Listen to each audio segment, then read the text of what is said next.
এর আগের দিনের ভিডিওতে আমরা সালোক সংশ্লেষের প্রধান উপাদান নিয়ে আলোচনা করছিলাম। তো সালোক সংশ্লেষের প্রধান উপাদান যে চারটি উপাদান ছিল, জল, কার্বন ডাইঅক্সাইড, সূর্যালোক আর ক্লোরোফিল, এই চারটি উপাদানের মধ্যে জল আর কার্বন ডাইঅক্সাইড নিয়ে আলোচনা হয়ে গেছে। আজকে আমরা পড়ব থার্ড যে উপাদান, সেটা হচ্ছে লাইট বা সূর্যের আলো। এখানে সালোক সংশ্লেষ হতে গেলে জানি সূর্যালোক কতটা গুরুত্বপূর্ণ, অর্থাৎ সূর্যালোক হচ্ছে সালোক সংশ্লেষের প্রধান উৎস। সূর্যের আলো না থাকলে কোনোভাবেই সালোক সংশ্লেষ সম্ভব নয়। এবার এই সূর্যের আলোর যে রশ্মিটা আমাদের পৃথিবী পৃষ্ঠে এসে পৌঁছায়, সেটাকে আমরা বলছি তড়িৎ চুম্বকীয় তরঙ্গ বা ইলেকট্রোম্যাগনেটিক রে। এই ইলেকট্রোম্যাগনেটিক রের এইটা দিয়ে কিন্তু সালোক সংশ্লেষ হয় না। এই ইলেকট্রোম্যাগনেটিক রে বা তড়িৎচুম্বকীয় তরঙ্গের যে অংশটা আমরা দেখতে পাই, যেটা সালোক সংশ্লেষের জন্য প্রয়োজন, সেটাকে আমরা বলছি দৃশ্যমান আলো বা ভিজিবল লাইট।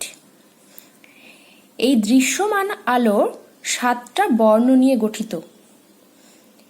প্রত্যেকটা বর্ণের প্রথম অক্ষরগুলোকে দিয়ে আমরা বুঝিয়েছি।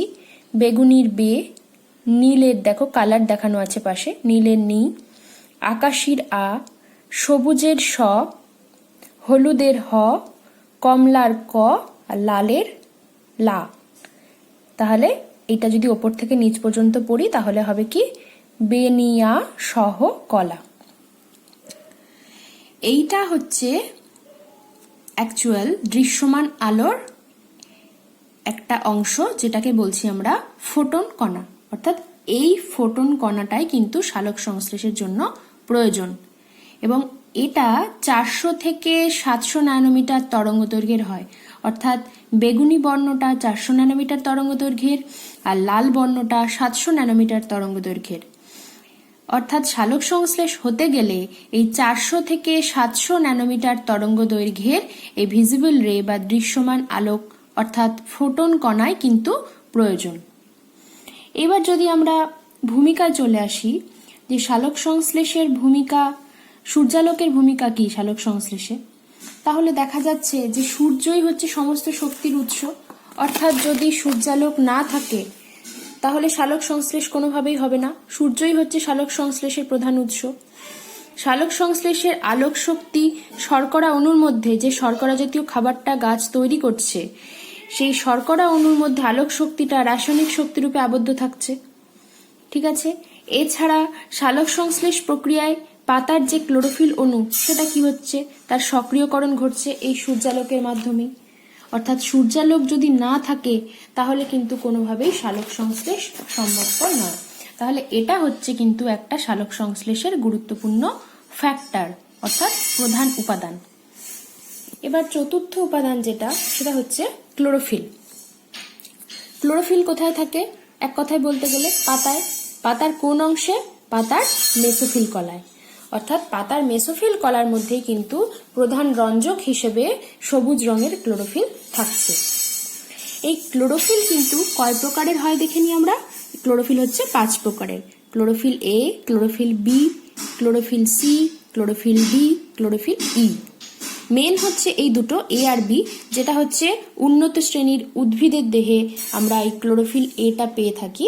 আর বাকিগুলো হচ্ছে, অর্থাৎ ক্লোরোফিল সি, ডি আর ই, এগুলো অনুন্নত উদ্ভিদের ক্ষেত্রে পাওয়া যায়। উন্নত উদ্ভিদের ক্ষেত্রে এগুলো সাধারণত থাকে না বললেই চলে। এছাড়াও, অর্থাৎ এই 5 প্রকারের ক্লোরোফিল ছাড়াও কিন্তু আরো দুটো উপাদান থাকে যেগুলো সূর্যালোক শোষণ করে। এক হচ্ছে ক্যারোটিনয়েড, এগুলো হচ্ছে সাহায্যকারী রঞ্জক। প্রধান রঞ্জক হচ্ছে ক্লোরোফিল, যেটা পাতার মেসোফিল কলায় থাকে। এছাড়া সাহায্যকারী রঞ্জক হচ্ছে ক্যারোটিনয়েড, এটাও পাতার মেসোফিল কলায় থাকে কিন্তু প্রধান নয়, এটা সাহায্য করে সালোক সংশ্লেষে। ক্যারোটিনয়েডের মধ্যে দুটো কালার মিক্স থাকে, একটা হচ্ছে কমলা রঙের ক্যারোটিন আর হলুদ রঙের জ্যান্থোফিল।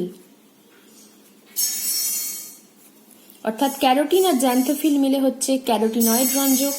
আর আরেকটা সাহায্যকারী রঞ্জক হচ্ছে ফাইকোবিলিন, যার মধ্যে থাকছে একই রকম, এর মধ্যে দুটো কালার মিক্স থাকে। একটা হচ্ছে লাল রঙের ফাইকোসায়ানিন ফাইকোএরিথ্রিন আর নীল রঙের ফাইকোসায়ানিন।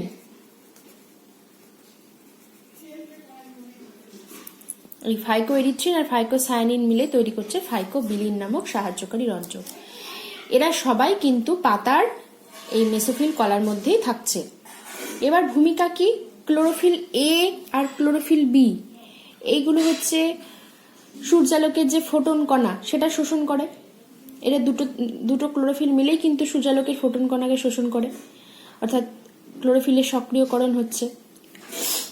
আচ্ছা, সক্রিয় আর কি ভূমিকা? আর একটা হচ্ছে যে সক্রিয় ক্লোরোফিল কি হয়, ক্লোরোফিল যখন সক্রিয় হয়ে যায় তখন এটা গাছ মূল থেকে যে জল শোষণ করে সেই জলটা যখন পাতায় পৌঁছায়, সেই পাতায় পৌঁছানো জলকে এই সক্রিয় ক্লোরোফিলরা জলকে ভেঙে দেয় আয়নে H+ আর OH-। এরপরে আমরা ডিটেলস এটা পড়বো। আর এই যে জ্যান্থোফিল, তারপরে তোমার আর কি পড়লাম, ফাইকোবিলিন, এরা কি কাজ করে? অর্থাৎ ক্যারোটিনয়েড, ফাইকোবিলিন, এরা কি কাজ করছে? এরা হচ্ছে যে সূর্যালোকের যে সমস্ত তীব্র সূর্যালোকের যে ক্ষতিকর আলোক দ্বারা ক্লোরোপ্লাস্টের ক্ষতি হওয়াকে এরা রক্ষা করে। ঠিক আছে, অর্থাৎ জ্যান্থোফিল হচ্ছে ক্লোরোপ্লাস্টের যে ক্ষতি হওয়া সেটাকে আটকায়, আর ফাইকোবিলিন সেটা হচ্ছে হলুদ আর কমলা রঙের আলো শোষণ করে সেটা ফটোসিস্টেমের কেন্দ্রে পাঠিয়ে দেয়। এবারে আমরা পড়ব সালোক সংশ্লেষ পদ্ধতি। অর্থাৎ সালোক সংশ্লেষ পদ্ধতিটা দুটো ধাপে সম্পন্ন হয় বা দুটো বিক্রিয়ার মাধ্যমে সম্পন্ন হয়। একটা হচ্ছে আলোক বিক্রিয়া আর একটা হচ্ছে অন্ধকার বিক্রিয়া। আমরা আগে আলোক বিক্রিয়াটা সম্পর্কে আলোচনা করে নিই, তারপর অন্ধকার বিক্রিয়াটা সম্পর্কে আলোচনা করব। আলোক বিক্রিয়া কোথায় হয়?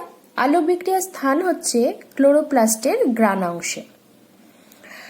কি কি লাগে আলোক বিক্রিয়া হতে গেলে? প্রয়োজনীয় উপাদানগুলো কি কি? সূর্যালোক, জল, ক্লোরোফিল ও অন্যান্য রঞ্জক, NADP আর ADP। এর মধ্যে দেখো সূর্যালোক, জল, ক্লোরোফিল এগুলো হচ্ছে সালোক সংশ্লেষের প্রধান উপাদান, আর NADP আর ADP তোমরা পড়েছো, এগুলো হচ্ছে সালোক সংশ্লেষের কি সাহায্যকারী উপাদান। তাহলে এই উপাদানগুলো নিয়ে সালোক সংশ্লেষের যে প্রথম বিক্রিয়া আলোক বিক্রিয়া সেটা শুরু হয়। এবার আলোক বিক্রিয়া হতে গেলে কটা ধাপের প্রয়োজন হয় আমরা এবার একটু দেখে নিই। অর্থাৎ আলোক বিক্রিয়াটা টোটাল কিন্তু 5টা ধাপের মাধ্যমে সম্পন্ন হচ্ছে। প্রথম হচ্ছে ক্লোরোফিলের সক্রিয়করণ, 1 নম্বর ধাপ। দ্বিতীয় ধাপ হচ্ছে, আমরা ধাপগুলোকে সিঁড়ির মাধ্যমে এরকম সিঁড়ির আকারে বোঝানোর চেষ্টা করেছি। দ্বিতীয় ধাপ হচ্ছে জলের আলোক বিশ্লেষণ। তৃতীয় ধাপ হচ্ছে অক্সিজেনের নির্গমন। চতুর্থ ধাপ হচ্ছে NADP এর বিজারণ।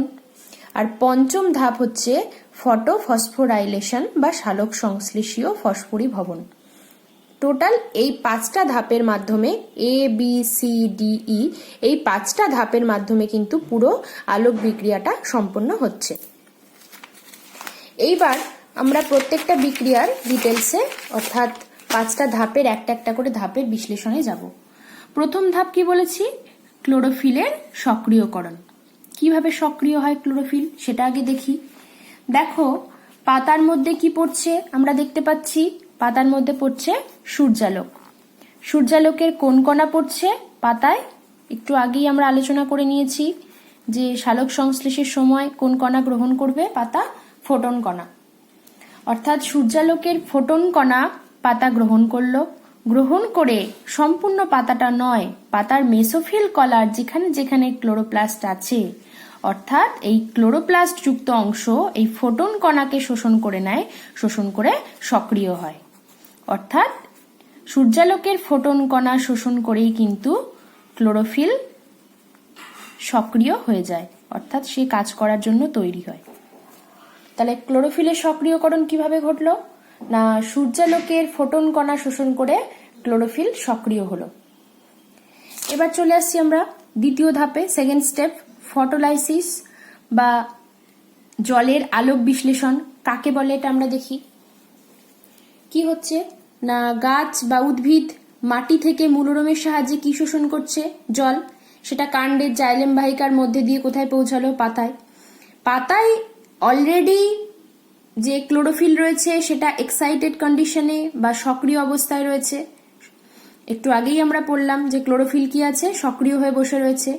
আর যে জলটা মূলের মাধ্যমে কাণ্ড দিয়ে পাতায় পৌঁছালো, সেই জলটাকে ক্লোরোফিল এবার কি করবে, যেহেতু উত্তেজিত হয়ে আছে, সেই উত্তেজিত ক্লোরোফিল জলটাকে কি করে, ভেঙে দেয়, দুটো আয়নে ভেঙে দেয়, H+ আর OH-, অর্থাৎ দু প্রকার আয়নে জলের বিশ্লেষণ ঘটে, H+ আর OH-।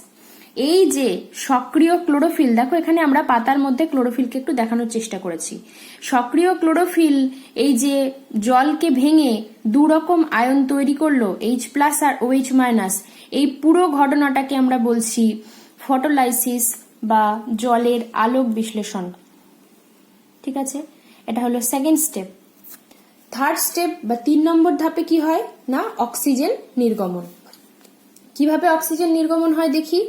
দেখো একটু আগে আমরা পড়েছি যে জল কি হচ্ছে না, ভেঙে গিয়ে H+ আর OH- আয়ন তৈরি করেছে। এবার এই H+ নিয়ে আমরা এর পরে পড়বো, H+টা কি কাজে লাগছে একটু পরে দেখব। এই OH- যে আয়ন, সেটা কি করে না, একটা ইলেকট্রন ত্যাগ করে দেয়। এই OH- এর একটা ইলেকট্রন ত্যাগ হয়ে যাওয়ার ফলে কি হয়, এই OH- আর মাইনাস অবস্থায় থাকে না, অর্থাৎ আয়নিক কন্ডিশন থেকে এটা পুরো র্যাডিক্যাল বা মূলকে, OH মূলকে পরিণত হয়ে যায়। এই রকম পরপর 4টে OH মূলক পরপর যুক্ত হয়ে তৈরি করে 4OH। এই 4OH এর মধ্যে কি হয় না, 2 অণু জল অর্থাৎ 2H2O আর 1 অণু O2 বা অক্সিজেন। এটা আমরা 1O2 লিখি না, বেসিক্যালি একটা মূলক, মানে আমরা মলিকিউলকে কখনো একটা 1 হিসেবে লিখি না, এমনি O2 লিখলাম। ঠিক আছে, 1 লেখাও যা না লেখাও তাই। অর্থাৎ এই 4OH কি হয়, পরবর্তী ক্ষেত্রে 2 অণু জল আর 1 অণু অক্সিজেন তৈরি করে। এই যে অক্সিজেন, এটাকে আমরা বলছি অক্সিজেনের নির্গমন বা অক্সিজেন বেরিয়ে যাওয়া। তাহলে অ্যাকচুয়াল অক্সিজেনটা বেরোলো কোথা থেকে না, এই ফটোলাইসিস থেকেই হলো, তাই তো, জলের আলোক বিশ্লেষণ থেকেই হলো। জল ভেঙে H+ আর OH- হয়েছে, OH- একটা ইলেকট্রন ত্যাগ করে দিয়ে OH মূলক তৈরি করেছে।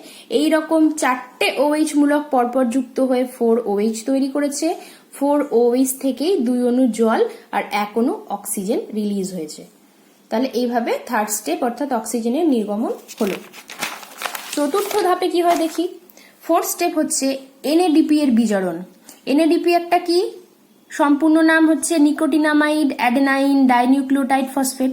এটা আমরা পড়েছি সালোক সংশ্লেষের উপাদান পড়ার সময়। এটা একটা সাহায্যকারী উপাদান, প্রধান উপাদান নয়। এটা কোথায় থাকে NADP-টা? এটা থাকে পাতার মধ্যে, গাছের পাতার মধ্যে NADP থাকে। এটা কি করে দেখি। জল ভেঙে গিয়ে H+ আর OH- তৈরি করেছে। H+ নিয়ে কাজ এবার আমরা করব। OH- নিয়ে কাজ কিন্তু আগের ধাপে অর্থাৎ তৃতীয় ধাপে অক্সিজেন নির্গমনে হয়ে গেছে, এটা এখন আর নেই।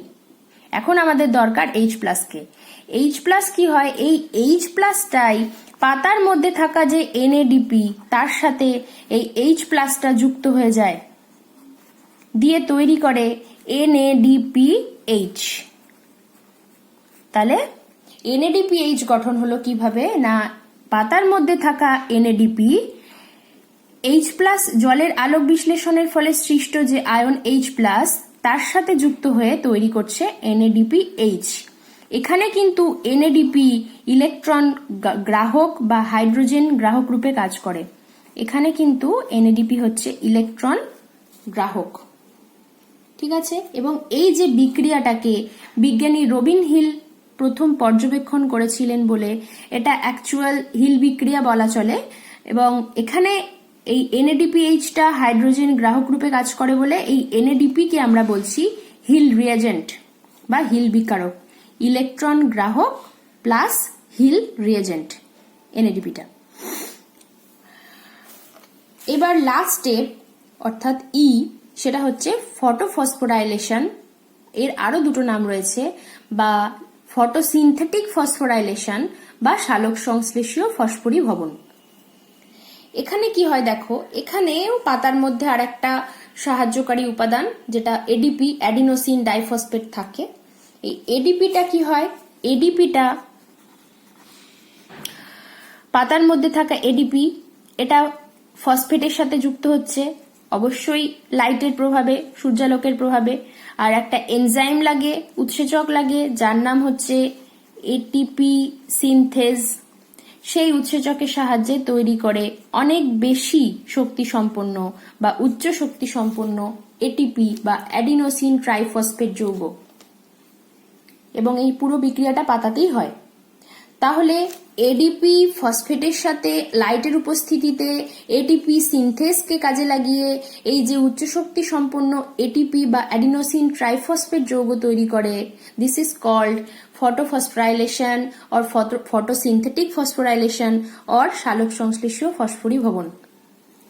ঠিক আছে, এই 5টা ধাপের মাধ্যমে সালোক সংশ্লেষের যে আলোক বিক্রিয়া সেটা সম্পন্ন হয়।